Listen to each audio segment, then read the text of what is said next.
அண்ணன் செங்கோட்டையின் விவகாரத்தில் கூட திமுக பின்னணியில் இருக்கும்போங்கிற சந்தேகம் எங்களுக்கு இருக்கு. ஏன்னா நேற்று முன்தினம்தான் மதிப்புக்குரிய மனோஜ் பாண்டியன் அவர்கள் திமுக இணைஞ்சிருக்காங்க. ஆனால் இதுக்கும் பின்னணியில் திமுக இருக்கும்னு நான் நினைக்கிறேன்.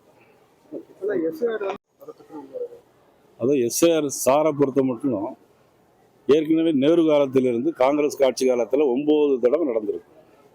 ஒரு ஊரில் வாக்காளர் இறந்து போன வாக்காளர் நீக்கணும், புதிதாக 18 வாக்காளர் சேர்க்கணும். அதுதான் ஃபார்ம் 6, 7, 8.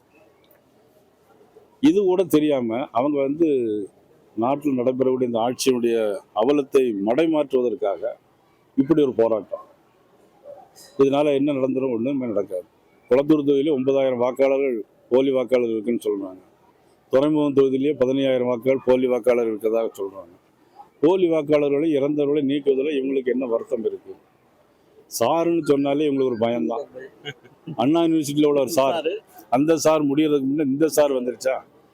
இந்த சார் முடியறதுக்கு முன்னால் இந்த தேர்தலும் வந்துடும். நாட்டு மக்கள் தெளிவாக இருக்காங்க.